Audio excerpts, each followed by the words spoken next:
ലക്ഷ്യമിട്ടത് രാജ്യാന്തര വിഗ്രഹ കടത്തോ? ലൈവ് 6ലേക്ക് സ്വാഗതം. പ്രധാന തലക്കെട്ട്. ശബരിമലയിൽ നടന്നത് രാജ്യാന്തര വിഗ്രഹ കടത്തോ? കടുത്ത സംശയവുമായി ഹൈക്കോടതി. സ്വർണ്ണപ്പാളിയുടെ പകർപ്പെടുത്തത് രാജ്യാന്തര കള്ളക്കടത്ത് പദ്ധതിയുടെ ഭാഗം. അന്താരാഷ്ട്ര കള്ളക്കടത്തുകാരൻ സുഭാഷ് കപൂറിന്റെ പദ്ധതികളോട് സാമ്യം. ദേവസ്വം ബോർഡിനെ പ്രതിക്കൂട്ടിലാക്കിയും കോടതിയുടെ വിമർശനം. ഉണ്ണികൃഷ്ണൻ പോറ്റിയുടെ തട്ടിപ്പിന് ഉദ്യോഗസ്ഥർ ഒത്താശ ചെയ്തു. മിനിറ്റ്സിൽ മൊത്തം ക്രമക്കേട്.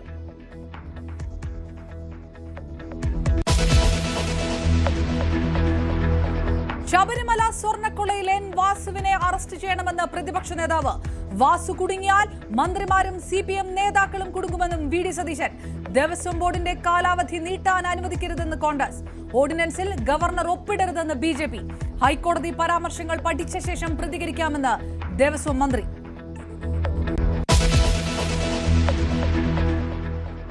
ഹരിയാനയിലും വോട്ടുകൾ ആരോപിച്ച് രാഹുൽ ഗാന്ധി. നടന്നത് ഓപ്പറേഷൻ സർക്കാർ ചോരി.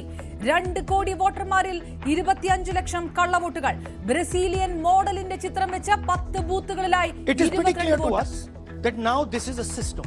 This is something that has now been industrialized and it can be used in any state.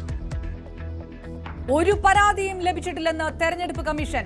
Rahul കോടതിയിൽ പോകാത്തതെന്തെന്ന് BJP. ബീഹാറിൽ നാളെ ആദ്യഘട്ട വോട്ടെടുപ്പ്. ജനവിധി തേടി തേജസ്വി യാദവും സാമ്രാട്ട് ചൌധരിയും അടക്കമുള്ള പ്രമുഖർ.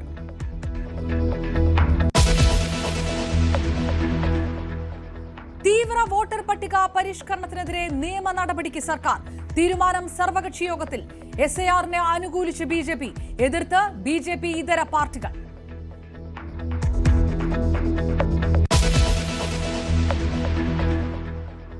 സംസ്ഥാനം തദ്ദേശ തെരഞ്ഞെടുപ്പ് ചൂടിലേക്ക്. ക്രമീകരണങ്ങൾ ഒരുക്കാൻ ജില്ലാ കളക്ടർമാർക്ക് സംസ്ഥാന തെരഞ്ഞെടുപ്പ് കമ്മീഷണറുടെ നിർദ്ദേശം. മുന്നണികളിൽ സ്ഥാനാർത്ഥി ചർച്ചകൾ സജീവം. തിരുവനന്തപുരത്ത് BJP-യിൽ പോര് ശക്തം. 7 വാർഡുകളിൽ തർക്കം. കോൺഗ്രസ് നേതാക്കളെ നിരീക്ഷിക്കാൻ സംസ്ഥാനത്ത് ഹൈക്കമാൻഡിന്റെ ഒബ്സർവേഷൻ ടീം.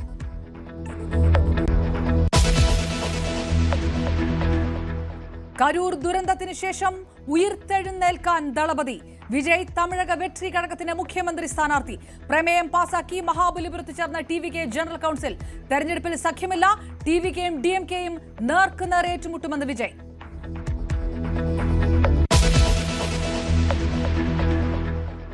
ന്യൂയോർക്ക് എഴുതിയത് ചരിത്രം. സോഷ്യലിസ്റ്റ് നേതാവ് സൊഹ്റാൻ മംദാനി മേയറാകുന്ന ആദ്യ ഇന്ത്യൻ വംശജൻ. ജവഹർലാൽ നെഹ്റുവിനെ ഉദ്ധരിച്ച് മംദാനിയുടെ വിജയപ്രസംഗം. Standing before you, I think of the words of Jawaharlal Nehru. A moment comes but rarely in history when we step out from the old to the new, when an age ends and when the soul of a nation long suppressed finds utterance. Tonight we have stepped out from the old into the new. Democrat വിജയം. Trump ഭരണകൂടത്തിന് വലിയ തിരിച്ചടി.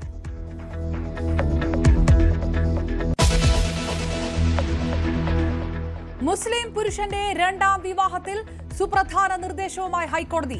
ആദ്യ ഭാര്യ 2ാം വിവാഹത്തെ എതിർത്താൽ വിവാഹ registration അനുവദിക്കില്ല. ആദ്യ ഭാര്യയുടെ ഭാഗം കേൾക്കണം. കോടതി ഉത്തരവ് പ്രകാരമേ വിവാഹം അനുവദിക്കൂ.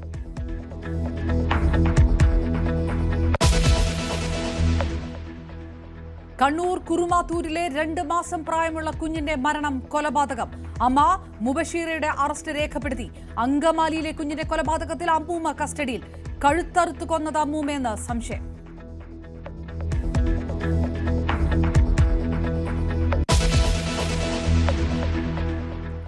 ശബരിമല സ്വർണ്ണമോഷണം രാജ്യാന്തര വിഗ്രഹക്കടത്തിന്റെ ഭാഗമാണെന്ന കടുത്ത സംശയം പ്രകടിപ്പിച്ച് ഹൈക്കോടതി. ശബരിമലയിലെ സ്വർണ്ണപ്പാളി ഉൾപ്പെടെയുള്ളവയുടെ പകർപ്പെടുത്തെന്നും ഇത് രാജ്യാന്തര മാർക്കറ്റിൽ എത്തിക്കാൻ ശ്രമിച്ചെന്നും കോടതി സംശയമുന്നയിച്ചു. ദേവസ്വം ബോർഡിന്റെ മിനിറ്റ്സ് ക്രമരഹിതമാണെന്നും രേഖകൾ കൃത്യമല്ലാത്തത് ഗുരുതരമാണെന്നും ഹൈക്കോടതി നിരീക്ഷിച്ചു.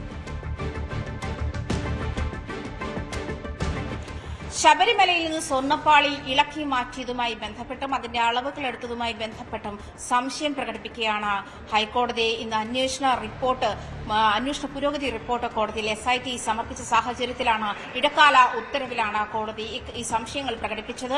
അന്താരാഷ്ട്ര കുപ്രസിദ്ധ കള്ളക്കടത്തുകാരൻ സുഭാഷ് കപൂറിന്റെ പദ്ധതിയുമായി ഇതിന് സാമ്യമുണ്ട്. പ്രത്യേകിച്ചും സ്വർണ്ണപ്പാളി ഇളക്കിയെടുത്ത് അതിന്റെ അളവുകൾ എടുത്ത ശേഷം അത്തരത്തിൽ മറ്റു വിഗ്രഹങ്ങൾ നിർമ്മിച്ച് അന്താരാഷ്ട്ര വിപണിയിൽ വിൽക്കാനുള്ള നീക്കമായിരുന്നു. വലിയ വിലയ്ക്ക് വിൽക്കാനുള്ള പദ്ധതിയിട്ടിരുന്നതായിട്ടാണ് ഹൈക്കോടതിയുടെ നിരീക്ഷണം.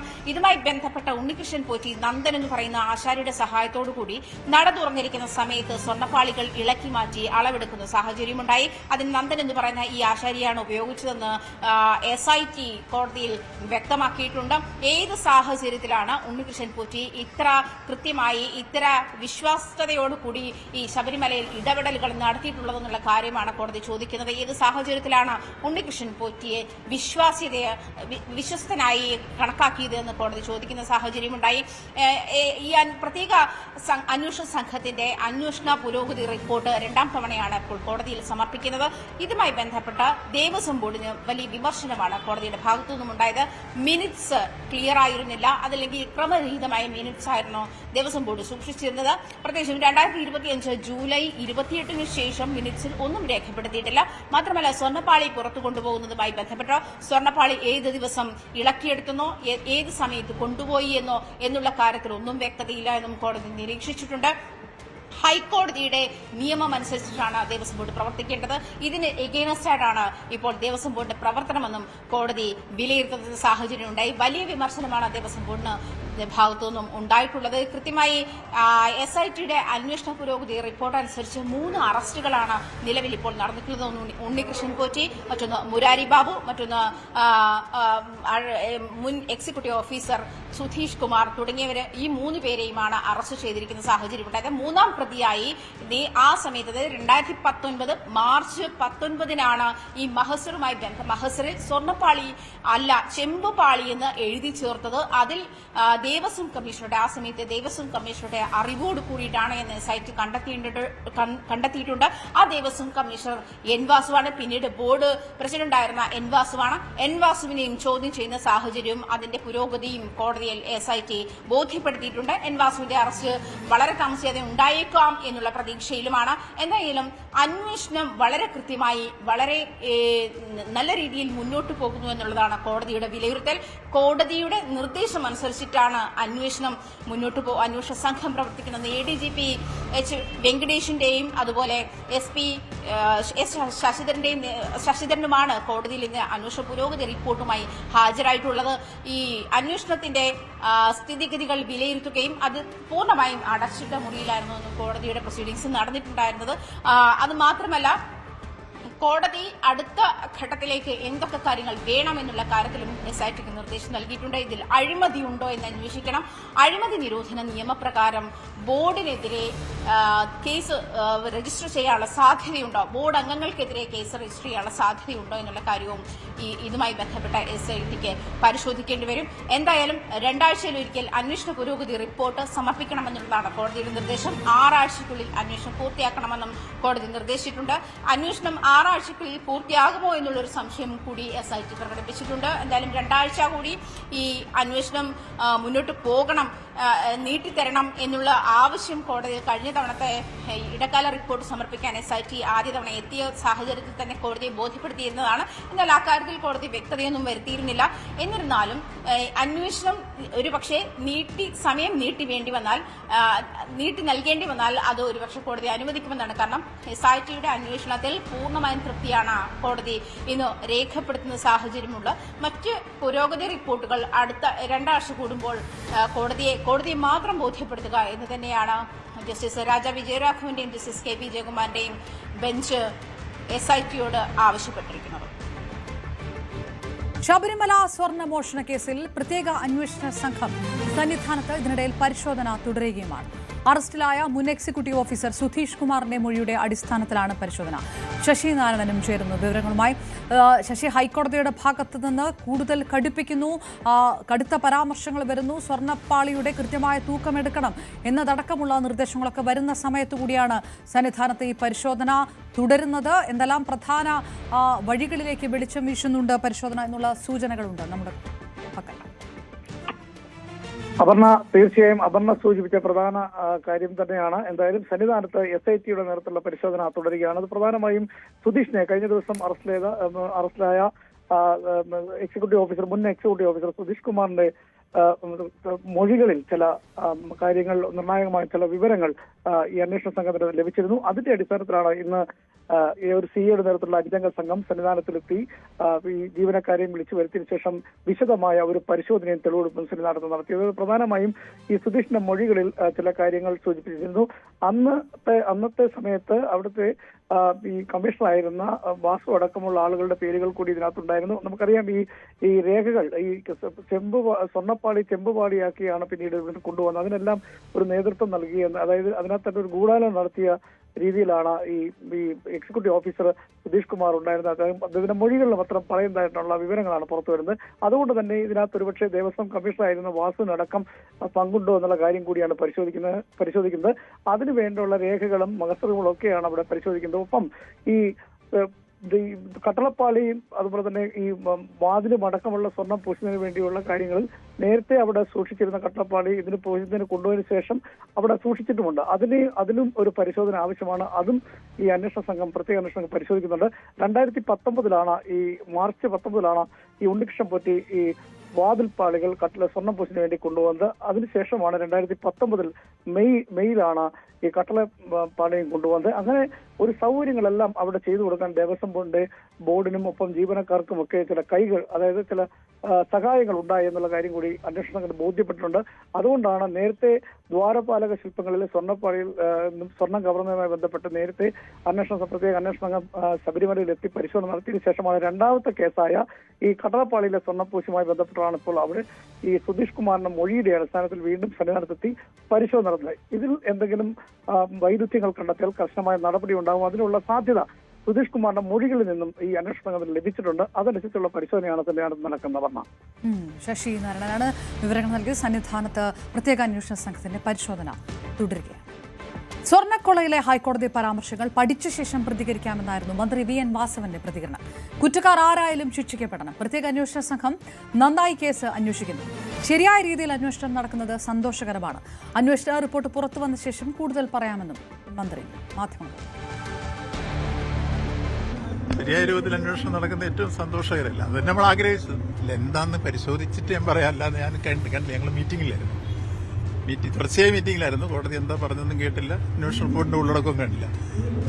നമ്മൾ നേരത്തെ തന്നെ പറഞ്ഞ കാര്യം, നന്നായി അത് അന്വേഷിക്കണം, എല്ലാ കാര്യവും വെളിയിൽ വരണം. അതുകൊണ്ടാണല്ലോ SIT ചുമതലപ്പെടുത്താൻ നമ്മൾ ഗവൺമെന്റ് പറഞ്ഞു, കോടതി അതിനെ അംഗീകരിച്ചു. ഹൈക്കോടതിയുടെ മേൽനോട്ടം നടക്കുന്നു. മുഴുവൻ റിപ്പോർട്ട് പുറത്ത് വരട്ടെ, അത് കഴിഞ്ഞിട്ട് നമുക്കെല്ലാം പ്രതികരിക്കും. ഞാൻ നേരത്തെ തൊട്ട് അന്നും ഇന്നും ഒരുപോലെ പറയുന്നു, ആരായിരുന്നാലും XOR Y എന്നാണ് ഞാൻ പറഞ്ഞത്. ആരായിരുന്നാലും SITയുടെ അന്വേഷണം ഭംഗിയായി നടക്കുന്നു. കോടതിയിൽ സംതൃപ്തി രേഖപ്പെടുത്തിയിരിക്കുന്നു. അന്വേഷിച്ച് പൂർണ്ണതയിൽ എത്തിക്കഴിഞ്ഞതിന് ശേഷം നമുക്ക് കൃത്യമായ കാര്യമെല്ലാം അറിയാമല്ലോ. അതിനുവേണ്ടി അന്വേഷണം നിശ്ചയമായിട്ടും അതെന്താന്ന് കാണട്ടെ. അതെന്താ പറയാൻ പറ്റില്ല. ഇപ്പൊ അന്വേഷിച്ചേ പറയട്ടെ.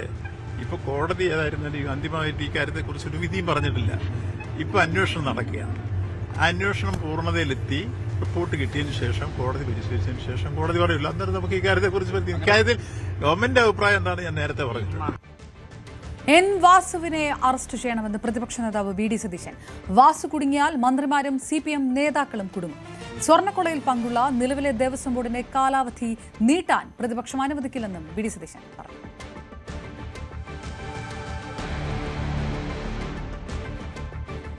തിരുവിതാംകൂർ ദേവസ്വം ബോർഡിന്റെ കാലാവധി നീട്ടാൻ സർക്കാർ കൊണ്ടുവരുന്ന ഓർഡിനൻസിൽ ഒപ്പിടരുതെന്ന് ഗവർണറോട് അഭ്യർത്ഥിക്കുമെന്ന് BJP സംസ്ഥാന അധ്യക്ഷൻ രാജീവ് ചന്ദ്രശേഖർ. ലജ്ജാകരമായ അഴിമതികളും വെട്ടിപ്പുകളുമാണ് പുറത്തുവരുന്നത്. സ്വർണ്ണക്കൊളയിൽ ദേവസ്വം ബോർഡിന്റെ പല നടപടികളും സംശയാസ്പദമാണെന്നാണ് ഹൈക്കോടതി ഇന്ന് പറഞ്ഞതെന്നും രാജീവ് ചന്ദ്രശേഖർ പറഞ്ഞു. കൂടുതൽ വാർത്തകളിലേക്ക് കടക്കാം ഇടവേളയ്ക്ക് ശേഷം.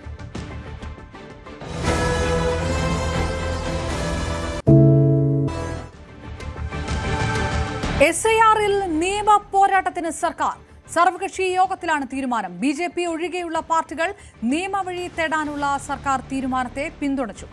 2002 പട്ടിക അടിസ്ഥാനമാക്കി തീവ്ര വോട്ടർ പട്ടിക പരിഷ്കരണം നടപ്പാക്കാനുള്ള നീക്കം അശാസ്ത്രീയവും ദുരുദ്ദേശപരവുമാണെന്ന് മുഖ്യമന്ത്രി പറഞ്ഞു.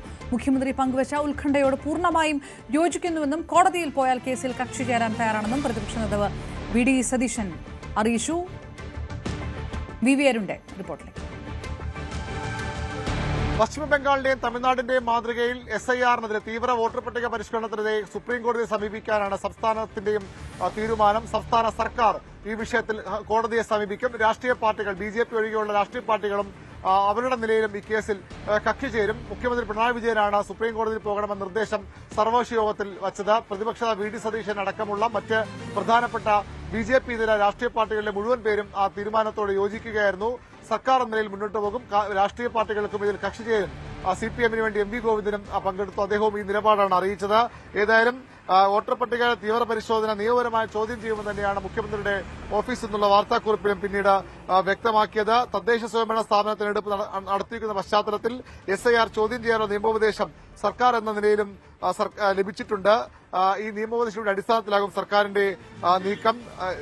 ലോക്സഭാ തെരഞ്ഞെടുപ്പ് സമയത്ത് പുതുക്കിയ വോട്ടർ പട്ടിക നിലവിലിരിക്കെ 2002 വോട്ടർ പട്ടിക അടിസ്ഥാനമാക്കി തീവ്ര വോട്ടർ പട്ടിക പരിഷ്കരണം നടപ്പാക്കാനുള്ള നീക്കം അശാസ്ത്രീയവും ദുരുദ്ദേശപരവുമാണെന്ന് മുഖ്യമന്ത്രി പിണറായി വിജയൻ പറഞ്ഞു. 2002 തെരഞ്ഞെടുപ്പ് പട്ടിക ആധാരമാക്കി വോട്ടർ പട്ടിക പരിഷ്കരിക്കുമ്പോഴുള്ള പ്രയാസങ്ങൾ നിരവധിയാണ്. SIR പ്രത്യേക ഉദ്ദേശത്തോടെ നടപ്പാക്കുന്നതാണെന്നുള്ള ആശങ്ക വിവിധ രാഷ്ട്രീയ പാർട്ടികൾ BJP ഒഴികെയുള്ള രാഷ്ട്രീയ പാർട്ടികൾ യോഗത്തിൽ മുന്നോട്ട് വച്ചു. മുഖ്യമന്ത്രി പങ്കുവച്ച ഉത്കണ്ഠയോട് പൂർണ്ണമായും യോജിക്കുന്നുവെന്നും കോടതിയിൽ പോയാൽ കേസിൽ കക്ഷി ചേരാൻ തയ്യാറാണെന്നും പ്രതിപക്ഷ നേതാവ് VD സതീശനും പറഞ്ഞു. ഭരണഘടനാ വിരുദ്ധവും ജനാധിപത്യ വിരുദ്ധവുമായ നടപടിയാണ് കേന്ദ്ര തെരഞ്ഞെടുപ്പ് കമ്മീഷന്റേതെന്ന് CPM സംസ്ഥാന സെക്രട്ടറി MV ഗോവിന്ദനും വ്യക്തമാക്കി. അങ്ങനെ കേന്ദ്രത്തിന്റെ SIR നീക്കത്തിനെതിരെ സംസ്ഥാനം BJP ഒഴികെയുള്ള രാഷ്ട്രീയ പാർട്ടികൾ സംസ്ഥാന സർക്കാരും സുപ്രീം കോടതിയിൽ പോവുകയാണ്. ഇതിനകം തന്നെ തെരഞ്ഞെടുപ്പ് കമ്മീഷൻ SIR നടപടികളുമായി മുന്നോട്ട് പോകുന്നു. എന്യൂമറേറ്റർമാർ വീടുകളിലെത്തി വോട്ടുകൾ ചേർത്ത് തുടങ്ങി. അതിനോട് സഹകരിക്കുമ്പോൾ തന്നെ നിയമപരമായി നേരിടാനുള്ള വഴികൾ കൂടി സർക്കാർ തേടുകയാണ്.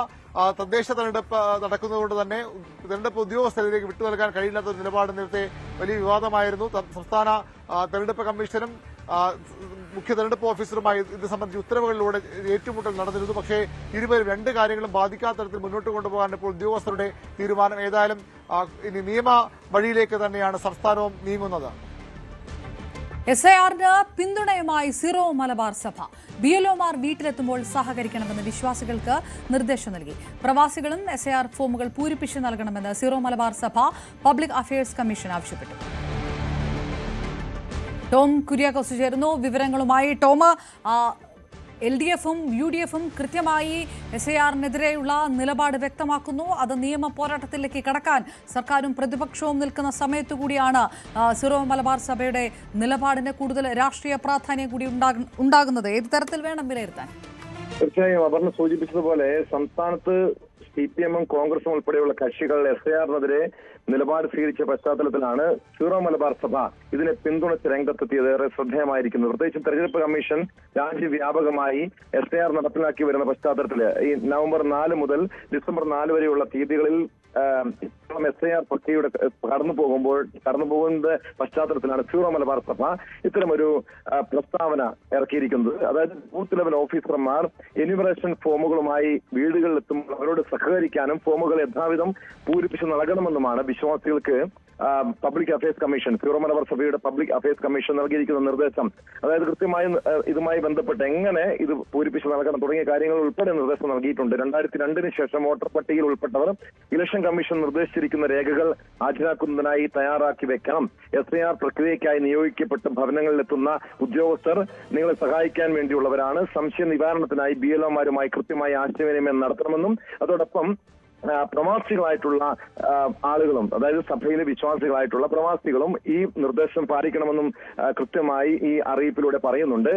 അതായത് ഈ വിദേശ രാജ്യങ്ങളിലുള്ള മലയാളികൾ അല്ലെങ്കിൽ സഭാവിശ്വാസികൾ അവരുടെ രാഷ്ട്രങ്ങളുടെ അതാത് രാഷ്ട്രങ്ങളുടെ പൗരത്വം നേടിയിട്ടില്ലാത്തവർ ഓൺലൈൻ മുഖേനയോ അതല്ലെങ്കിൽ കുടുംബാംഗങ്ങൾ വഴിയോ SAR എന്യൂമറേഷൻ ഫോം പൂരിപ്പിച്ച് നൽകണമെന്നാണ് കൃത്യമായും സഭാ നേതൃത്വം നിർദ്ദേശം നൽകിയിരിക്കുന്നത്. നേരത്തെ അവർ സൂചിപ്പിച്ചതുപോലെ ഈ SARനെതിരെ കേരളത്തിൽ വ്യാപകമായുള്ള പ്രതിഷേധമുണ്ട്. പ്രത്യേകിച്ചും ഇന്ന് ചേർന്ന ഈ സർവകക്ഷി യോഗത്തില് ഈ SARനെ നടപ്പാക്കുന്നത് നിയമപരമായി ചോദ്യം ചെയ്യാനുള്ള തീരുമാനം സർവകക്ഷി യോഗത്തിൽ എടുത്ത പശ്ചാത്തലത്തിൽ സീറോ മലബാർ സഭയുടെ ഈ നിലപാട് സ്വാഭാവികമായും അത് ഒരു BJP അല്ലെങ്കിൽ കേന്ദ്ര സർക്കാരിന് അനുകൂലമായിട്ടുള്ള നിലപാടാണ്. കേന്ദ്ര സർക്കാരിന് ഒപ്പം നിന്നുകൊണ്ട് അത് സർക്കാരിന്റെ ആ നിർദ്ദേശം അനുസരിക്കണമെന്നാണ് വിശ്വാസികൾക്ക് സഭാ നേതൃത്വം നൽകിയിരിക്കുന്ന നിർദ്ദേശവും.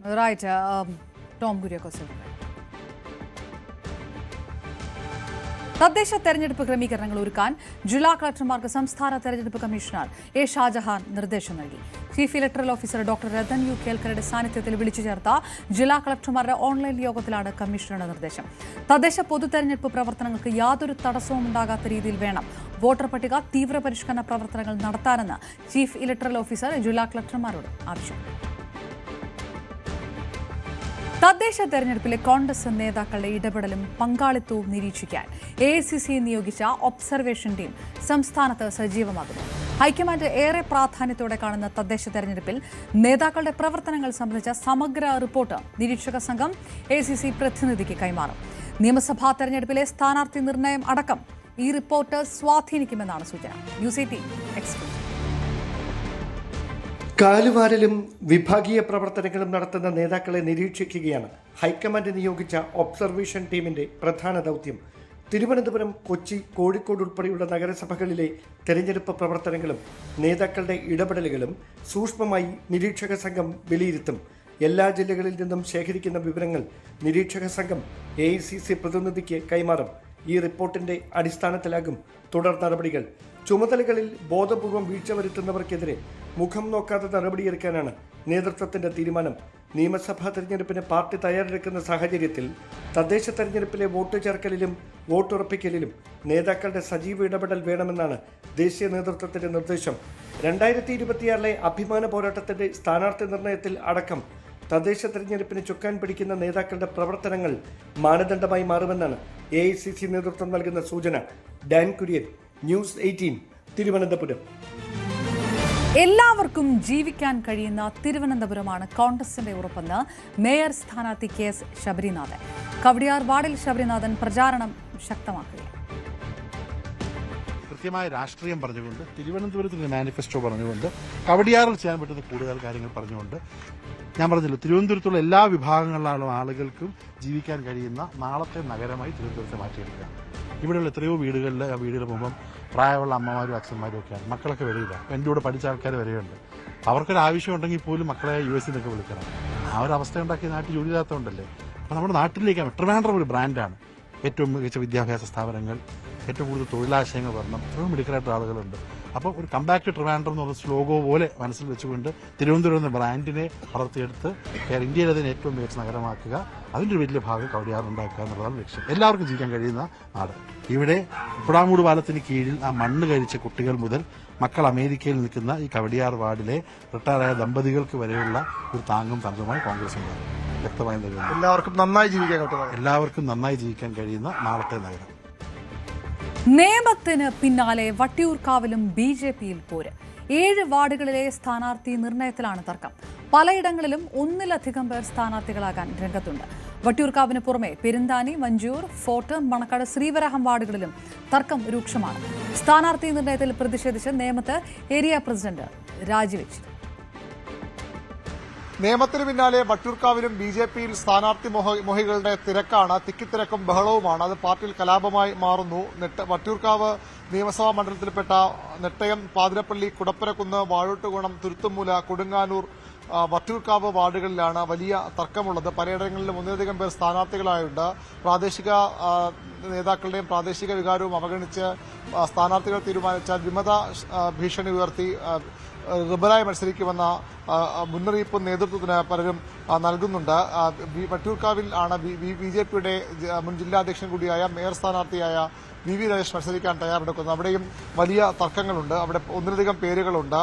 കൊടുങ്ങാനൂർ വാർഡിൽ മുൻ കൌൺസിലർ പത്മ മത്സരിക്കാൻ ഒരുങ്ങുന്നു. 10 മത്സരിച്ചാൽ അവിടെ റിബലായി സ്ഥാനാർത്ഥികളെ കൊണ്ടുവരുമെന്നും ബൂത്ത് പ്രസിഡന്റുമാരടക്കം രാജിവെക്കുമെന്ന മുന്നറിയിപ്പാണ് ഉള്ളത്. ഇതിനു പുറമെ തിരുവനന്തപുരം മണ്ഡലത്തിലെ മണക്കാട്, ശ്രീവരാഹം, അതുപോലെ തന്നെ നേമം മണ്ഡലത്തിലെ ആറ്റുകാൽ വാർഡുകളിലും വലിയ തർക്കമാണ്. ശ്രീകണ്ഠേശ്വരം അടക്കമുള്ള വാർഡുകളിലും ഒന്നിലധികം പേരുകൾ, പെരുന്താനിയിലും സമാന പ്രശ്നമുണ്ട്. വഞ്ചൂർ, ഫോർട്ട് വാർഡുകളിലും സ്ഥാനാർത്ഥിയാകാൻ ഉള്ള തള്ളിക്കയറ്റമുണ്ട്. ഇത് വലിയ തർക്കത്തിനും സംഘടനാ പ്രശ്നങ്ങൾക്കും വഴിവെക്കുകയാണ്. ഇന്നലെ BJPയുടെ നേമം ഏരിയ പ്രസിഡന്റ് ജയകുമാർ രാജിവെച്ചിരുന്നു. അവിടെ MR ഗോപനെ വീണ്ടും സ്ഥാനാർത്ഥിയാക്കി. MR ഗോപൻ സ്വയം സ്ഥാനാർത്ഥിയെ പ്രഖ്യാപിച്ച് പ്രചരണം തുടങ്ങി. അതിൽ പ്രതിഷേധിച്ചാണ് രാജി ഉണ്ടായത്. അവിടെ ദീപിക എന്ന നിലവിലെ കൌൺസിലർ മത്സരിപ്പിക്കണമെന്നാണ് ഒരു വിഭാഗത്തിന്റെ ആവശ്യം. പക്ഷേ ആ വാദങ്ങളെല്ലാം തള്ളിക്കളഞ്ഞുകൊണ്ട് അവിടെ MR ഗോപൻ തന്നെ മത്സരിക്കും. ഒരു വിധത്തിൽ സംഘടനാ പ്രശ്നമില്ലെന്ന വാദമാണ് BJP മുന്നോട്ട് വയ്ക്കുന്നത്. ഏതായാലും ഈ തർക്കങ്ങൾ തന്നെയാണ് BJPയിലെ സ്ഥാനാർത്ഥി പ്രഖ്യാപനം വൈകാനുള്ളൊരു കാരണം.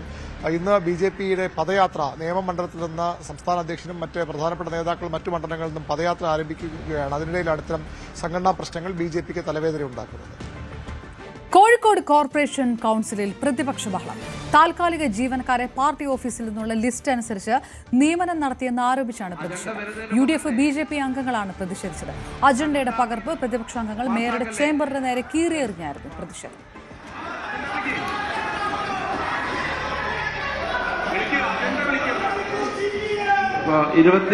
പാസ് മെമ്പർമാരെ ബാനർ താഴ്ത്ത് ബാനർ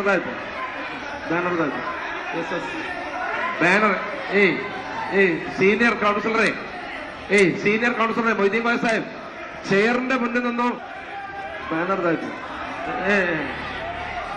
അപ്പൊ അജണ്ട 22 പാസ്, 23, 24, 25, 26.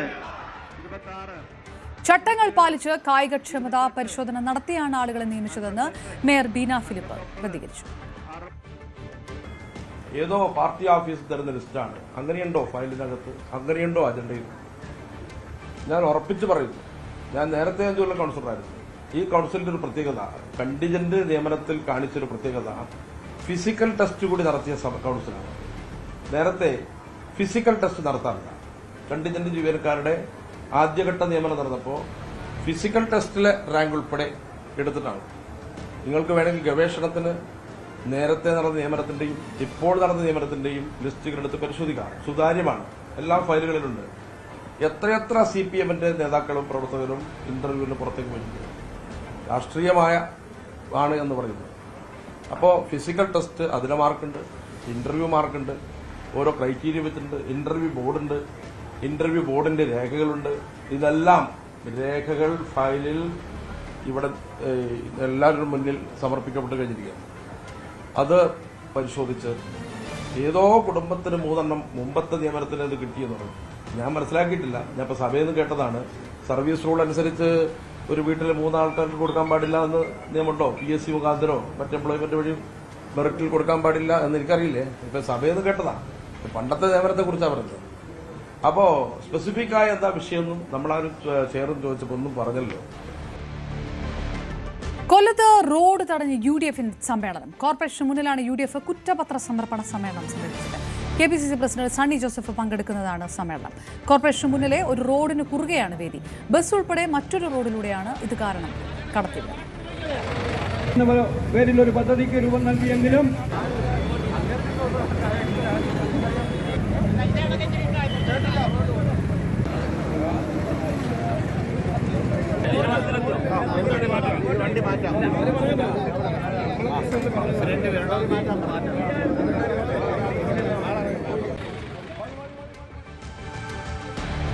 ഹരിയാനയിലെ കഴിഞ്ഞ നിയമസഭാ തെരഞ്ഞെടുപ്പിൽ വൻ വോട്ടുകൊള്ള നടന്നു എന്ന ഗുരുതരാരോപണവുമായി പ്രതിപക്ഷ നേതാവ് രാഹുൽ ഗാന്ധി.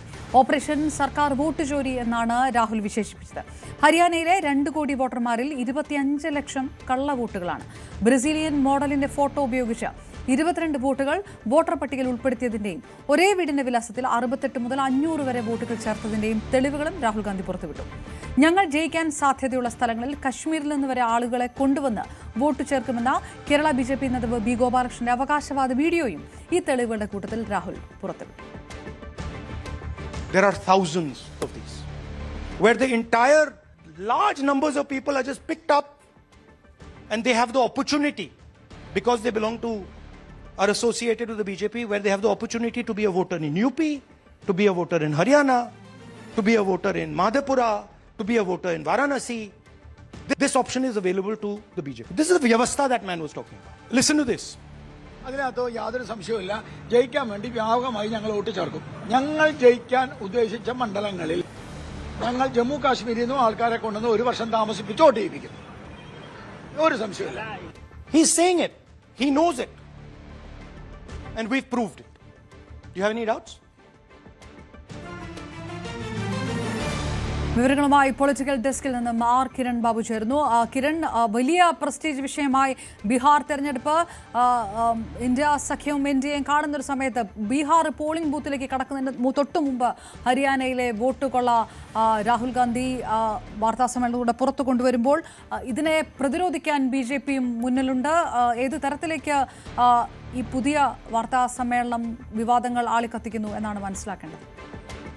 അപർണ, രാഹുൽ ഗാന്ധി പുറത്തു കൊണ്ടുവന്ന വിവരം അത് ശരിയാണെങ്കിൽ അതീവ ഗുരുതരമായ വിഷയം തന്നെയാണ്. ഇന്ത്യൻ ജനാധിപത്യത്തെ അട്ടിമറിച്ച ഒരു വിഷയം കൂടിയാണ്.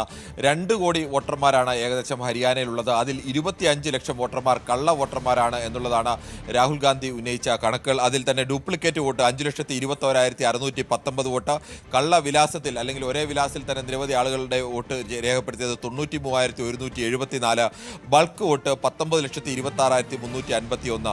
ഇങ്ങനെ പല രീതിയിലുള്ള കള്ളത്തരങ്ങൾ കാണിച്ചുകൊണ്ടാണ് 25 ലക്ഷം കള്ളവോട്ടുകൾ അവിടെ നടന്നു എന്നുള്ളതാണ് പ്രധാനമായും രാഹുൽ ഗാന്ധി ചൂണ്ടിക്കാണിക്കുന്നത്. അതിന് ആദ്യം ഒരു ബ്രസീലിയൻ മോഡലിന്റെ ചിത്രം ഉപയോഗിച്ചുകൊണ്ട് 10 ബൂത്തുകളിലായി 22 വോട്ടാണുള്ളത്.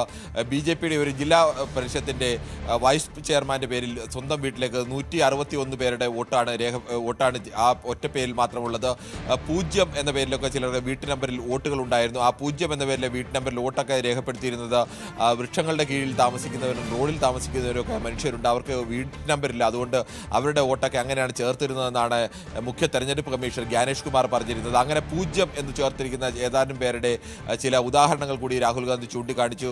ഒരാളുടെ വീട് ഒരു ബഹുനില മന്ദിരമാണ്. ആ വീട്ടിൽ തന്നെ 61 പേർക്കാണ് വോട്ട് രേഖപ്പെടുത്തി. ഇവരുടെ എല്ലാം 0 എന്നുള്ള പേരിൽ തന്നെയാണ്. അങ്ങനെ പല സ്ത്രീകളുടെ, ഒരു സ്ത്രീയുടെ പടം ഉപയോഗിച്ചുകൊണ്ട് തന്നെ 93 വയസ്സുള്ള മറ്റൊരു സ്ത്രീയുടെയും 21 വയസ്സുകാരുടെയും ഒക്കെ വ്യത്യസ്ത പേരുകൾ, വ്യത്യസ്ത ജാതിയിലും മതത്തിലും ഒക്കെ പെടുന്ന ആളുകളുടെ പേരുകൾ. പക്ഷേ ഇവരുടെ എല്ലാം ചിത്രങ്ങൾ ഒന്നാണ്. പലരുടെയും വിലാസങ്ങൾ ഒരേ വീടിന്റെ അഡ്രസ്സിൽ തന്നെ നിരവധി പേരുടെ വോട്ട്. ഇത് പലതും തെളിവുകൾ നിരത്തി തന്നെയാണ് രാഹുൽ ഗാന്ധി അവതരിപ്പിച്ചിരിക്കുന്നത്. രാഹുൽ ഗാന്ധി ഉന്നയിച്ച വിഷയം ശരിയാണെങ്കിൽ 8-1 വോട്ട് അവിടെ ഹരിയാനയിൽ നടന്ന 8-1 വോട്ട് വീതം കള്ള വോട്ടുകളാണ് എന്ന് പറയേണ്ടി വരും. ഇതിന് കൃത്യമായ മറുപടിയുമായി BJPയുടെ ഭാഗത്തു നിന്നും വന്നു. എന്തുകൊണ്ടാണ് ഈ വോട്ടേഴ്സ് ലിസ്റ്റ് എല്ലാം നേരത്തെ തന്നെ വോട്ടിംഗ് സമയത്ത് തന്നെ എല്ലാ പാർട്ടികൾക്കും നൽകുന്നതല്ലേ? ബൂത്ത് ലെവലിലടക്കം അത് പരിശോധനകൾ ഉണ്ടാവുന്നതല്ലേ? എന്തുകൊണ്ടാണ് കോൺഗ്രസിന് അന്ന് ഇത് തിരിച്ചറിയാൻ കഴിയാതെ പോയത്? ഇന്നിപ്പോൾ ബീഹാർ തെരഞ്ഞെടുപ്പിന്റെ തലേന്ന് ഇങ്ങനെ ഒരു ആരോപണം ഉന്നയിക്കുന്നത് ബീഹാറിലെ പരാജയം ഭയന്നുകൊണ്ടാണ്. അവിടെ പരാജയപ്പെട്ടാൽ ഇത് വോട്ട് ജോലി എന്ന ആക്ഷേപിച്ച് മാറാൻ വേണ്ടിയാണ് ഇങ്ങനെ ഒരു ആരോപണം ഉന്നയിക്കുന്നത് എന്നാണ് BJPയുടെ പ്രധാനപ്പെട്ട വാദം. എന്തായാലും നേരത്തെ വോട്ട് ജോലി ഉന്നയിച്ച രാഹുൽ ഗാന്ധി ഇപ്പോൾ കൂടുതൽ തെളിവുകളോടുകൂടി അല്ലെങ്കിൽ കൂടുതൽ സുപ്രീം കോടതിയുടെ അടക്കം ഇടപെടൽ കേസിന്റെ പരിഗണനയിൽ നിൽക്കുന്ന കേസിൽ കൂടുതൽ ഒരു പുതിയ കേസ് കൂടി വഴി തുറക്കുന്നോ അല്ലെങ്കിൽ അത്തരം നീക്കം കൂടിയാണ് രാഹുൽ ഗാന്ധി നടത്തിയിരിക്കുന്നത്. ഹരിയാനയിലെ യഥാർത്ഥ വോട്ട് അദ്ദേഹം മറ്റൊരു ഉദാഹരണം കൂടി ചൂണ്ടിക്കാണിക്കുന്നുണ്ട്. സാധാരണഗതിയിൽ പോസ്റ്റൽ വോട്ടിന്റെ റിസൾട്ടും അല്ലെങ്കിൽ ടോട്ടൽ റിസൾട്ടും തമ്മിൽ കാര്യമായ വ്യത്യാസം ഉണ്ടാവാറില്ല. പോസ്റ്റൽ വോട്ടിൽ ആകെ 17 മണ്ഡലങ്ങളിൽ മാത്രമാണ് BJPക്ക് ലീഡ് ഉണ്ടായിരുന്നത്. 73 മണ്ഡലങ്ങളോളം ലീഡ് ഉണ്ടായിരുന്നത് കോൺഗ്രസിനാണ്. പക്ഷേ അത് റിസൾട്ട് വന്നപ്പോഴേക്ക് നേരെ മാറി മറിഞ്ഞു എന്നതുകൂടി അദ്ദേഹം ചൂണ്ടിക്കാണിക്കുന്നുണ്ട്. എക്സിറ്റ് പോളുകളും അടക്കം എടുത്തുകൊണ്ടാണ് അദ്ദേഹം ചൂണ്ടിക്കാണിക്കുന്നത്. അങ്ങനെ ഹരിയാനയിലെ യഥാർത്ഥ വോട്ടിനെ പൂർണ്ണമായി അട്ടിമറിക്കായിരുന്നു. എന്നിട്ട് പോലും 1,08,000 വോട്ടിൻ്റെ വ്യത്യാസം മാത്രമാണ് കോൺഗ്രസിൻ്റെയും BJPയുടെയും വോട്ടിൻ്റെ വ്യത്യാസത്തിലുണ്ടായിരുന്നത്. അവിടെയാണ് ഇത്ര വലിയ പരാജയം സംഭവിച്ചത് എന്നതുകൂടി ചൂണ്ടിക്കാണിക്കുന്നത്. എന്തായാലും നാളെ നടക്കേണ്ട ബീഹാർ തെരഞ്ഞെടുപ്പടക്കം ചർച്ചയാവാൻ സാധ്യതയുള്ള വിഷയം തന്നെയാണ് രാഹുൽ ഗാന്ധി ഉന്നയിച്ചിരിക്കുന്നത്. കിരൺ ബാബു വിവരം. ബീഹാർ നാളെ പോളിംഗ് ബൂത്തിലേക്ക് കടക്കുകയാണ്. 121 മണ്ഡലങ്ങളിലാണ് ആദ്യഘട്ടത്തിൽ വിധിയെഴുത്ത്. ഇന്ത്യ സഖ്യത്തിനും ഇന്ത്യയ്ക്കും ഒരുപോലെ നിർണായകമാണ് ആദ്യഘട്ടം. തൊഴിലില്ലായ്മ മുതൽ ജംഗിൾ രാജ് വരെയുള്ള വിഷയങ്ങൾ പ്രചാരണത്തിൽ ചർച്ചയായി.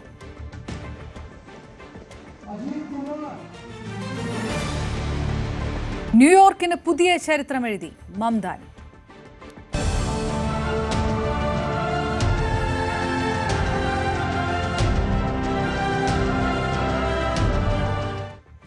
ന്യൂയോർക്ക് മേയർ തെരഞ്ഞെടുപ്പിൽ സൊറാൻ മംദാനിക്ക് ചരിത്ര വിജയം. മുൻ ന്യൂയോർക്ക് ഗവർണർ ആൻഡ്രൂ ക്യുമോയെ വൻ മാർജിനിലാണ് പരാജയപ്പെടുത്തിയത്. ന്യൂയോർക്ക് മേയറാകുന്ന ആദ്യ ഇന്ത്യൻ വംശജനും മുസ്ലിം മതസ്ഥനുമാണ് മംദാനി. നടക്കുന്ന മറ്റ് നഗരങ്ങളിലും ട്രംപിന് തിരിച്ചടിയായി ഡെമോക്രാറ്റിക് സ്ഥാനാർത്ഥികൾ ജയിച്ചു. തന്റെ പേര് ബാലറ്റിൽ ഇല്ലാത്തതിനാലാണ് പരാജയപ്പെട്ടതെന്ന വിചിത്രവാദമാണ് ട്രംപ് ഉയർത്തിയത്. പ്രതീക്ഷകൾ തെറ്റിയില്ല. ന്യൂയോർക്കിലെ ആദ്യ മുസ്ലിം മേയറായി സൊഹ്റാൻ മംദാനി തെരഞ്ഞെടുക്കപ്പെട്ടു. ന്യൂയോർക്ക് മേയറാകുന്ന ആദ്യ ഇന്ത്യൻ വംശജൻ, ആദ്യ സൗത്ത് ഏഷ്യൻ വംശജൻ, ആദ്യ റാപ്പ് ഗായകൻ, ആദ്യ സോഷ്യലിസ്റ്റ് എന്നീ പ്രത്യേകതകളും മംദാനിക്കുണ്ട്. ആഫ്രിക്കയിൽ ജനിക്കുന്ന ആദ്യ ന്യൂയോർക്ക് മേയർ കൂടിയാണ് അദ്ദേഹം. ആദ്യമായാണ് ഇത്ര പ്രായം കുറഞ്ഞ ഒരാൾ ന്യൂയോർക്ക് മേയറായി തെരഞ്ഞെടുക്കപ്പെടുന്നത്. 50%-ലധികം വോട്ട്, അതായത് ആദ്യഘട്ട വിലയിരുത്തൽ അനുസരിച്ച് 10,35,646 പേർ മംദാനിക്ക് അനുകൂലമായി വിധി എഴുതി. എതിർ സ്ഥാനാർത്ഥിയായ മുൻ ന്യൂയോർക്ക് മേയർ ആൻഡ്രൂ കുമോയ്ക്ക് വേണ്ടി പ്രസിഡന്റ് ഡൊണാൾഡ് ട്രംപ് പ്രചരണ രംഗത്ത് ഇറങ്ങിയിട്ടും ഫലമുണ്ടായില്ല. ആകെ 41% വോട്ട് മാത്രമാണ് അദ്ദേഹത്തിന് ലഭിച്ചത്. കറുത്ത വംശജരും മുസ്ലിം മതസ്ഥരും തിങ്ങിപ്പാർക്കുന്ന മേഖലകളിൽ മംദാനിക്ക് വലിയ ഭൂരിപക്ഷം ലഭിച്ചു. ഇസ്രയേൽ വിരുദ്ധ മുദ്രാവാക്യങ്ങൾ മുഴക്കിയിട്ടും ജൂതവംശജരും അദ്ദേഹത്തെ തുണച്ചു. തനിക്ക് വോട്ട് ചെയ്ത എല്ലാവർക്കും നന്ദി പറഞ്ഞ സൊഹ്റാൻ മംദാനി ഇന്ത്യ സ്വതന്ത്രമായപ്പോൾ ജവഹർലാൽ നെഹ്റു നടത്തിയ പ്രസംഗത്തിലെ വരികൾ ഉദ്ധരിച്ച് പറഞ്ഞു. Standing before you, I think of the words of Jawaharlal Nehru. A moment comes but rarely in history when we step out from the old to the new, when an age ends and when the soul of a nation long suppressed finds utterance. Tonight we have stepped out from the old into the new. New York കുടിയേറ്റക്കാരുടെ നഗരമാണ്. ഇനി ഇവിടെ നയിക്കാൻ പോകുന്നതും ഒരു കുടിയേറ്റക്കാരനാണെന്ന് അദ്ദേഹം തന്റെ വിജയപ്രസംഗത്തിൽ സൂചിപ്പിച്ചു. New York will remain a city of immigrants, a city built by immigrants, powered by immigrants, and as of tonight, led by an immigrant. Donald Trump വീണ്ടും അമേരിക്കൻ പ്രസിഡന്റ് ആയതിനു ശേഷം രാജ്യത്ത് നടന്ന പ്രധാന തെരഞ്ഞെടുപ്പുകളിലാണ് റിപ്പബ്ലിക്കൻ പാർട്ടിക്ക് കനത്ത പരാജയം ഏറ്റുവാങ്ങേണ്ടി വന്നത്. വെർജീനിയയിലും ഡിട്രോയിറ്റിയിലും ആദ്യമായി 2 വനിതാ സ്ഥാനാർത്ഥികളും ഈ മേയർ തെരഞ്ഞെടുപ്പിൽ യുഎസിൽ തെരഞ്ഞെടുക്കപ്പെട്ടു. അബിഗേൽ സ്പാൻബർഗർ, മേരി ഷെഫീൽഡ് എന്നീ ഡെമോക്രാറ്റിക് സ്ഥാനാർത്ഥികളാണ് ചരിത്രം തിരുത്തിയത്.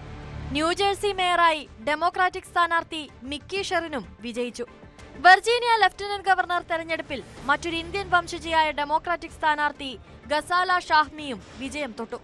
ആദ്യമായാണ് ഒരു മുസ്ലിം മതസ്ഥയായ സ്ത്രീ യുഎസിൽ തെരഞ്ഞെടുപ്പിൽ വിജയിക്കുന്നത്. PM ശ്രീയുമായി ബന്ധപ്പെട്ട് 2 വർഷത്തിന് ശേഷം SSK ഫണ്ടായി 93 കോടി രൂപ ലഭിച്ചുവെന്ന് മന്ത്രി വി ശിവൻകുട്ടി. SSKക്ക് ലഭിക്കാനുള്ള കുടിശ്ശികയും വൈകാതെ തന്നെ കിട്ടുമെന്ന് പ്രതീക്ഷിക്കുന്നു. PM ശ്രീ ഇതിൽ പ്രശ്നമാകില്ല, പ്രശ്നമുണ്ടെങ്കിൽ ഫണ്ട് അനുവദിക്കില്ലല്ലോ എന്നും മന്ത്രി പറഞ്ഞു. നെല്ല് സംഭരണത്തിലെ പ്രശ്നങ്ങൾ പരിഹരിക്കാൻ സഹകരണ സ്ഥാപനങ്ങൾ വഴി നെല്ല് സംഭരിക്കും. സഹകരണ സ്ഥാപനങ്ങൾ നെല്ലെടുത്ത് അരിയാക്കിയാൽ സപ്ലൈകോ സ്വീകരിക്കും. 8-ാം തീയതി ചേരുന്ന യോഗത്തിനു ശേഷം സംസ്ഥാന വ്യാപകമായി നെല്ല് സംഭരിക്കും. നിലവിൽ 120-ലധികം ലോഡ് നെല്ല് സംഭരിച്ചു. 2 മില്ല് ഉടമകൾ കൂടി നെല്ല് സംഭരണത്തിന് സന്നദ്ധത അറിയിച്ചതായി ഭക്ഷ്യവകുപ്പ് അറിയിച്ചു. ശനിയാഴ്ച പാലക്കാട് നടക്കുന്ന യോഗത്തിൽ മന്ത്രിമാരായ K Krishnankutty, MB Rajesh, VN Vasavan, GR Anil എന്നിവർ പങ്കെടുക്കും.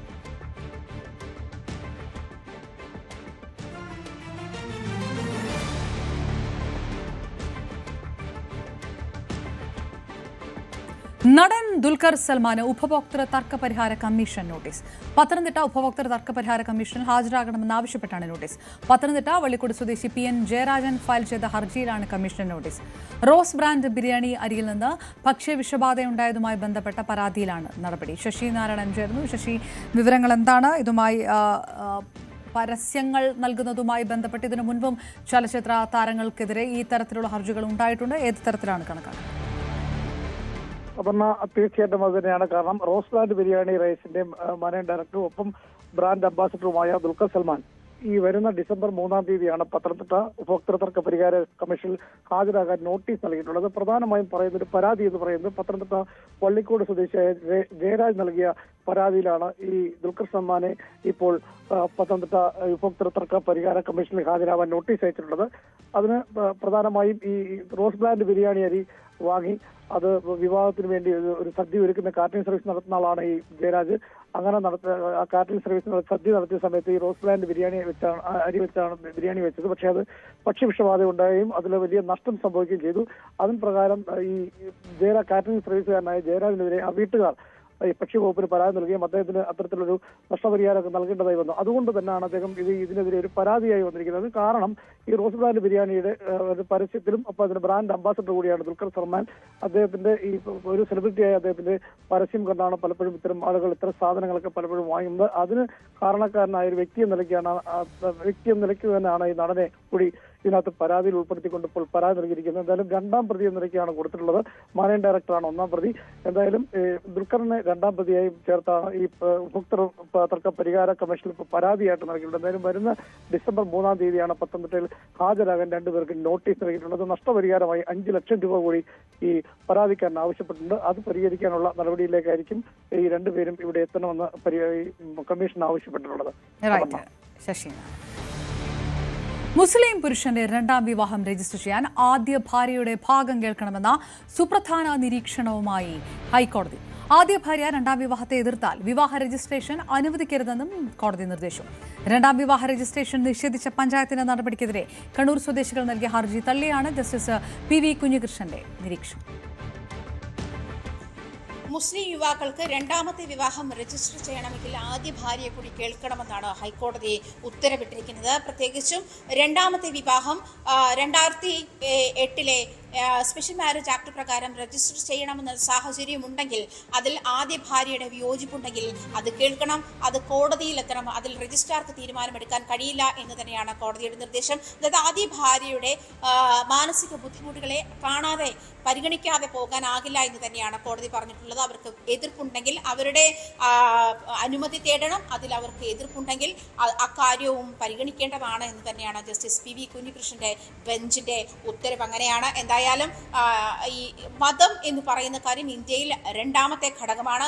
അതേസമയം ആദ്യത്തെ നിയമം അനുസരിച്ച്, അതായത് നിയമസംഹിത അനുസരിച്ചിട്ട് ഫോളോ ചെയ്യേണ്ടുന്നത് ഈ മാരേജ് ആക്ട് പ്രകാരമുള്ള വിവാഹങ്ങളാണ്. അതിന്റെ രജിസ്ട്രേഷനാണ്. അത് രജിസ്റ്റർ ചെയ്ത് കിട്ടുന്ന സാഹചര്യം ഉണ്ടാകണമെങ്കിൽ ഈ പറയുന്ന നിയമം, അതായത് ആദ്യ ഭാര്യ കേൾക്കണമെന്ന് തന്നെയാണ് കോടതിയുടെ നിർദ്ദേശം. ലിംഗസമത്വം എന്ന് പറയുന്നത് സ്ത്രീയുടെ പ്രശ്നമല്ല, അത് മാനുഷിക പ്രശ്നമാണ്. സ്ത്രീയെ സംബന്ധിച്ചിട്ടും സ്ത്രീ പുരുഷനേക്കാൾ ഒട്ടും താഴെയുള്ള ആളല്ല. അതുകൊണ്ട് തന്നെ അവരുടെ കൺസെന്റും അവരുടെ ഭാഗവും കേൾക്കണമെന്ന് തന്നെയാണ് കോടതിയുടെ നിർദ്ദേശം. അത് പ്രത്യേകിച്ചും മതത്തിന്റെ നിർദ്ദേശപ്രകാരമുള്ള, അത് ശരീഅത്തിലോ അനുസരിച്ചിട്ടുള്ള വിവാഹങ്ങളാകാം. പക്ഷേ അത് മതപരമായി തന്നെ അത് നിലനിൽക്കും. അതേസമയം രജിസ്ട്രേഷൻ നിർബന്ധമാണെങ്കിൽ, വിവാഹ രജിസ്ട്രേഷൻ വേണമെന്നുള്ള സാഹചര്യം ഉണ്ടെങ്കിൽ അതിന് ഈ നിയമം കൂടി പാലിക്കണം എന്നാണ് കോടതിയുടെ നിർദ്ദേശം.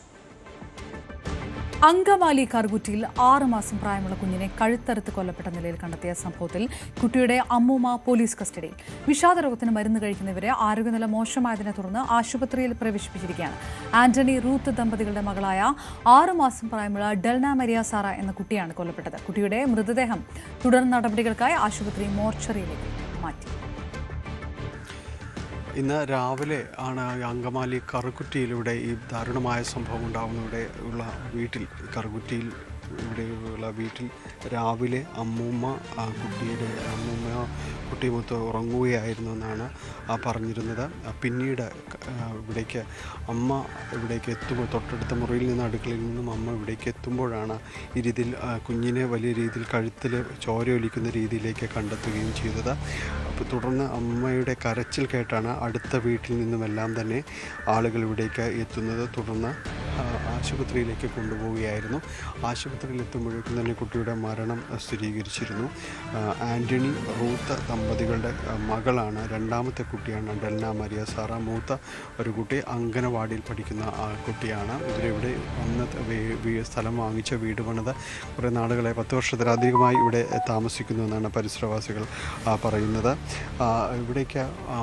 ഇവിടേക്ക് എത്തുമ്പോൾ കുട്ടിയുടെ അമ്മയുടെ കരച്ചിൽ കേട്ടെല്ലാം തന്നെ തൊട്ടടുത്ത് നിന്നും ആൾ ഇവിടേക്ക് വന്ന് അവരാണ് ആശുപത്രിയിലേക്ക് കൊണ്ടുപോകുന്നു. അപ്പോൾ കുട്ടിയുടെ കഴുത്തിൽ ചോരയൊലിക്കുന്ന നിലയിലായിരുന്നു, കുട്ടിയെ തോളിൽ കിടത്തുമ്പോൾ കഴുത്തിൽ നിന്ന് ചോരയൊലിക്കുന്ന നിലയിലായിരുന്നു എന്നാണ് ആശുപത്രിയിലേക്ക് എത്തിച്ച പരിസരവാസിയും ആരോഗ്യ പ്രവർത്തകനുമായ ശശി പറഞ്ഞത്. പെട്ടെന്ന് ഒളിയായിട്ട് അപ്പോൾ അപ്പുറത്തെ വീട്ടിലെ ആയതുകൊണ്ട് സൗണ്ട് കേട്ട് കഴിഞ്ഞപ്പോൾ ആ ചേച്ചി വയ്യാണ്ടിരിക്കുകയാണ്. അപ്പോൾ അതിനെന്തോ അത്താപത്തെന്ന് വെച്ച് ഓടി ചെന്നത്. ചെല്ലുമ്പോൾ കൊച്ചിൻ്റെ അച്ഛനിങ്ങനെ മാറോടടക്കി പിടിച്ചേക്കാണ്. അപ്പോൾ കൊച്ചിൻ്റെ തല ബാക്കിലൊക്കെ ഭയങ്കര ചോരയുണ്ട്. അപ്പോൾ അപകടമാണെന്ന് വെച്ചിട്ട് പെട്ടെന്ന് ഞാനിവിടെ തിരിച്ചു വന്ന് വണ്ടി എടുത്തിട്ട് പെട്ടെന്ന് കൊണ്ടുപോയി ചെയ്തത്. ഇവിടെ ആശുപത്രിയിൽ എത്തുമ്പോഴേക്കും തന്നെ കുട്ടിയുടെ മരണം സ്ഥിരീകരിച്ചിരുന്നു. അങ്കമാലി അപ്പോളോ ആശുപത്രിയിലാണ് കുട്ടിയുടെ മൃതദേഹമുള്ളത്. നിലവിൽ അറിയാനായിട്ട് പോലീസ് പ്രാഥമികമായ ചോദ്യം ചെയ്യലിനടക്കം പോലീസ് ഇതുമായി ബന്ധപ്പെട്ടുകൊണ്ട് പറയുന്നത് ഈ കുട്ടിയുടെ അമ്മൂമ്മ മാനസിക അസ്വസ്ഥം പ്രകടിപ്പിക്കുന്ന ഒരാളാണ്. സോഡിയം കുറഞ്ഞതിനെ തുടർന്ന് ഉൾപ്പെടെയുള്ള പല അസുഖങ്ങളും അവർക്ക് ഉണ്ട്. അതുകൊണ്ട് ചിലപ്പോഴെല്ലാം തന്നെ മാനസിക പ്രശ്നങ്ങൾ അവരെല്ലാം ബുദ്ധിമുട്ട് അത്തരം അസ്വസ്ഥതകളെല്ലാം തന്നെ കാണിക്കുന്ന വിവരങ്ങൾ അവർക്കറിയാം. അതുകൊണ്ട് അമ്മൂമ്മയുടെ അടുത്ത കുട്ടിയെ അങ്ങനെ ഏൽപ്പിച്ചു പോകുന്നത് വളരെ കുറവുള്ളൊരു സമയമാണ്. പക്ഷേ തൊട്ട് അടുക്കളയിൽ അടുക്കളയിൽ ജോലി ചെയ്യുന്ന ആ ഒരു സമയം അമ്മൂമ്മയുടെ അടുത്ത് കിടന്ന് അല്പമൊന്ന് ശ്രദ്ധ മാറിയ സമയത്താണ് ഇതെല്ലാം തന്നെ സംഭവിക്കുന്നതെന്നതാണ് അവർ മനസ്സിലാക്കുന്നത്. കുട്ടിയുടെ അമ്മൂമ്മയെയും തുടർന്ന് ആരോഗ്യം വളരെ മോശമായ സ്ഥിതിയിൽ അവർക്ക് ഈ സോഡിയം കുറഞ്ഞത് കൊണ്ടുള്ള അസ്വസ്ഥതകളും കാര്യങ്ങളും എല്ലാം തന്നെ പ്രകടമാക്കുന്നുണ്ട്. അപ്പോൾ ആ ആരോഗ്യം മോശമായതിനെ തുടർന്ന് അവരെയും ആശുപത്രിയിൽ പ്രവേശിപ്പിച്ചിരിക്കുകയാണ്. എന്തായാലും ഇക്കാര്യത്തിൽ പോലീസ് അന്വേഷണം തുടരുകയാണ്. എന്താണ് സംഭവിച്ചത് എന്നത് സംബന്ധിയായ കാര്യങ്ങൾ കൃത്യമായ ഒരു അന്വേഷണം പോലീസ് നടത്തുന്നുണ്ട്. ഇത് ഇപ്പോൾ സംഭവിച്ചിരിക്കുന്ന കാര്യങ്ങൾ അത് തന്നെയാണ് അടക്കമുള്ള കാര്യങ്ങൾ സംഭവിച്ചിരിക്കുന്നതെന്ന് അടക്കമുള്ള കാര്യങ്ങൾ മനസ്സിലാക്കുന്നതിന് പോലീസിൻ്റെ ഫോറൻസിക് വിഭാഗം അടക്കമുള്ളവർ ഇവിടെ പരിശോധന അടക്കം നടത്തുന്നുണ്ട്. ഏതായാലും ഈ ചുറ്റുപാടുകളെല്ലാം തന്നെ ഞെട്ടിക്കുന്ന ഒരു സംഭവം തന്നെയാണ്. 6 മാസം പ്രായമുള്ള പെൺകുഞ്ഞാണ് ഈ രീതിയിൽ അമ്മൂമ്മയുടെ കയ്യിൽ നിന്ന് ഈ രീതിയിലേക്ക് കൊലപ്പെടുന്ന ഒരു കാര്യത്തിലേക്ക് എത്തിയിരിക്കുന്നത്. പോലീസ് സ്വാഭാവിക മരണത്തിനടക്കം കേസെടുത്തിട്ടുണ്ട്.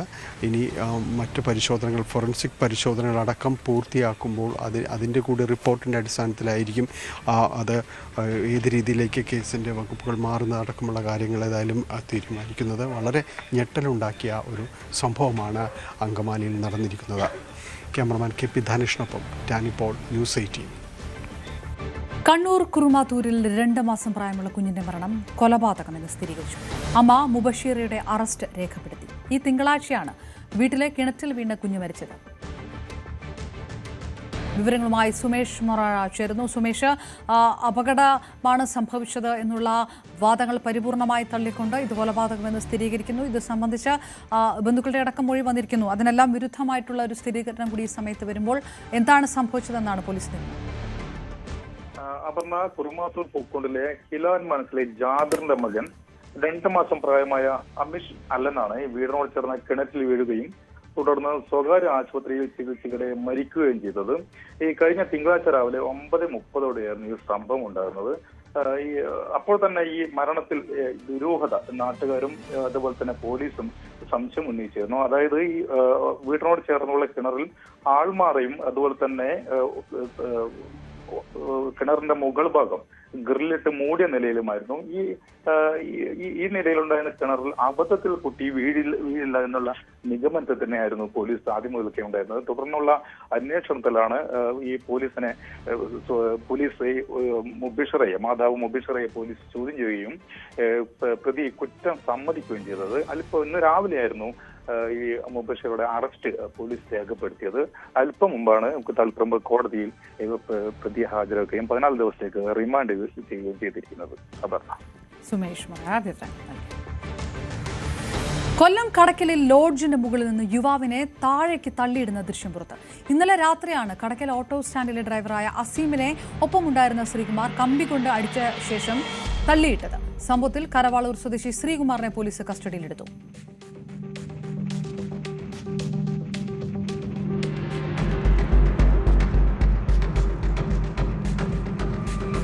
എസ് വിനീഷ് ചേരുന്ന വിവരങ്ങളുമായിട്ട്. ദൃശ്യങ്ങൾ വളരെ വ്യക്തമായി കുറ്റകൃത്യം മുന്നിലെത്തിക്കുകയാണ്.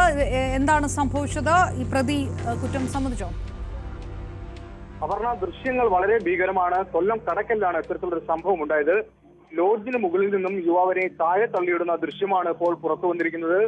സമീപത്തെ കടക്കാർ പോലീസിന് നൽകിയ ചില സംശയങ്ങളാണ് ഇത് അസീമിനെ തള്ളിയിട്ടതാണെന്ന കൂടുതൽ സംശയങ്ങൾക്ക് വഴിവെച്ചിരിക്കുന്നത്. ഇന്നലെ രാത്രിയാണ് കടക്കൽ ഓട്ടോ സ്റ്റാൻഡിലെ ഡ്രൈവറായ അസീമിനെ ഒപ്പം ഉണ്ടായിരുന്ന ശ്രീകുമാർ കമ്പി കൊണ്ട് അടിച്ച ശേഷം തള്ളിയിട്ടതെന്ന് പോലീസ് വ്യക്തമാക്കുന്നത്.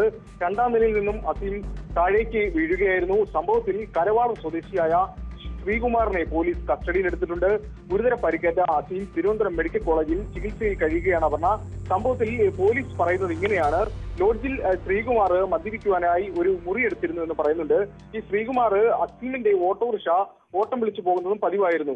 ഇതുമായി ബന്ധപ്പെട്ട് ധാരാളം പൈസ അസീമിന് ശ്രീകുമാർ നൽകുവാനുണ്ടായിരുന്നു. ഇതുമായി ബന്ധപ്പെട്ടുള്ള ചില തർക്കങ്ങളാണ് ഈ ഒരു ഇത്തരത്തിലുള്ള അക്രമത്തിലേക്ക് നയിച്ചതെന്നാണ് പോലീസ് വ്യക്തമാക്കുന്നത്. കൂടുതൽ വ്യക്തത വരാനുണ്ട്. കാരണം ശ്രീകുമാറിനെ ഇപ്പോൾ വിശദമായി ചോദ്യം ചെയ്ത് വരികയാണ്. അല്പസമയത്തിനകം തന്നെ അറസ്റ്റ് രേഖപ്പെടുത്തും. അപർണ. നോക്കാം ഇനി സ്വർണ്ണവില നിരക്ക്. കവിത ഗോൾഡ് ആൻഡ് ഡയമണ്ട്സ് ഇന്നത്തെ സ്വർണം വെള്ളി നിരക്കുകൾ നിങ്ങൾക്കായി സമർപ്പിക്കുന്നത് Kavitha gold and diamonds, the versatile jewellery. സ്വർണം 22 ക്യാരറ്റ് ഗ്രാമിന് 11,135 രൂപ, പവന് 89,080 രൂപ. സ്വർണം 18 ക്യാരറ്റ് ഗ്രാമിന് 9,190, പവന് 73,520 രൂപയും. വെള്ളി ഗ്രാമിന് 160 രൂപ കിലോയ്ക്ക് 1,60,000. കവിത ഗോൾഡ് ആൻഡ് ഡയമണ്ട്സ് ഇന്നത്തെ സ്വർണം വെള്ളി നിരക്കുകൾ നിങ്ങൾക്കായി സമർപ്പിച്ചത് Kavitha gold and diamonds, the versatile jewellery. Live 6 പൂർണ്ണമാകുന്നു. ഇടവേളയ്ക്ക് ശേഷം പ്രൈം ഡിബേറ്റിൽ മഞ്ജുഷ് ഗോപാൽ ചേരും. നമസ്കാരം.